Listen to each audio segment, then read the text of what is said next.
नमस्कार मैत्रिणींनो, स्वागत आहे तुमचं आपल्या यूट्यूब चॅनलमध्ये। तर आज आपण मस्त अशी झणझणीत नाशिक फेमस बोंबील चटणी बनवणार आहोत। तर साहित्य बघा काय काय घेतलेलं आहे। आपण लसूण घेतलेला आहे, हिरवी मिरची घेतलेली आहे, त्यानंतर बोंबील आपल्याला छान साफ करून तुकडे करून घ्यायचे आहेत।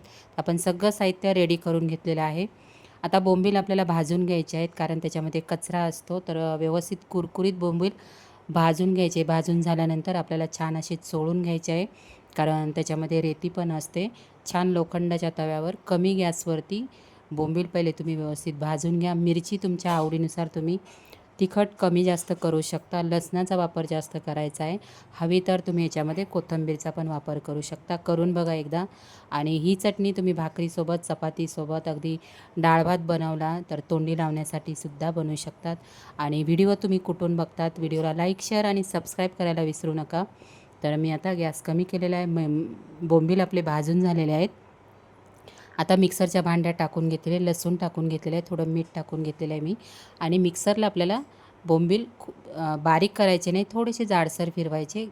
आपल्याला मिक्सरचं बटन कमी जास्त करून फिरवायचं आहे, एकदम फिरू नका, नाहीतर एकदम बारीक होणार। तर इथे आपली बोंबील, हिरवी मिरची, लसूण मिक्सरला फिरून झालेली आहे। इथे तेलाचा वापर आपल्याला माहिती ना, थोडासा जास्त करायचा आहे। तवा कडकडीत तापून घ्यायचा, तेल टाकून घेतलेलं आहे मी। तेल गरम करून घ्या। त्यानंतर जी आपण वाटलेली, मिक्सरला वाटलेली बोंबील, हिरवी मिरची, लसूण तेलावरती आपल्याला खमंग अशी, तेल जास्त वापरा, खमंग अशी भाजून घ्यायची। तुम्ही नक्की करून बघा, नक्कीच तुम्हाला आवडेल। व्हिडिओला लाईक, शेअर आणि सबस्क्राईब करायला विसरू नका मैत्रिणींनो। प्लीज व्हिडिओला लाईक पण करा। माझी बोंबलाची चटणी तुम्हाला कशी वाटली कॉमेंट बॉक्समध्ये मला नक्की सांगा। तर आता मी कमी गॅसवरती छान अशी चटणी परतून घेत आहे। खूप बारीक करायची नाही, थोडीशी जाडसर ठेवा मैत्रिणींनो। तर इथे बघा बोंबीलची चटणी मस्त अशी खमंग कमी गॅसवरती भाजून झालेली आहे। तर तुम्ही इथे बघू शकता।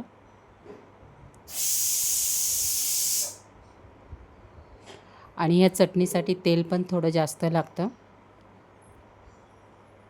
तिखट तुमच्या आवडीनुसार करा तुम्ही।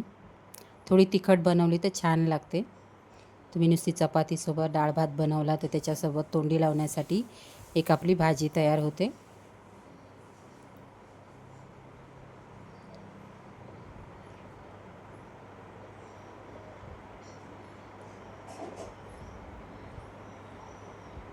कसा वाटला मैत्रिणी video? Like, share, subscribe, bye.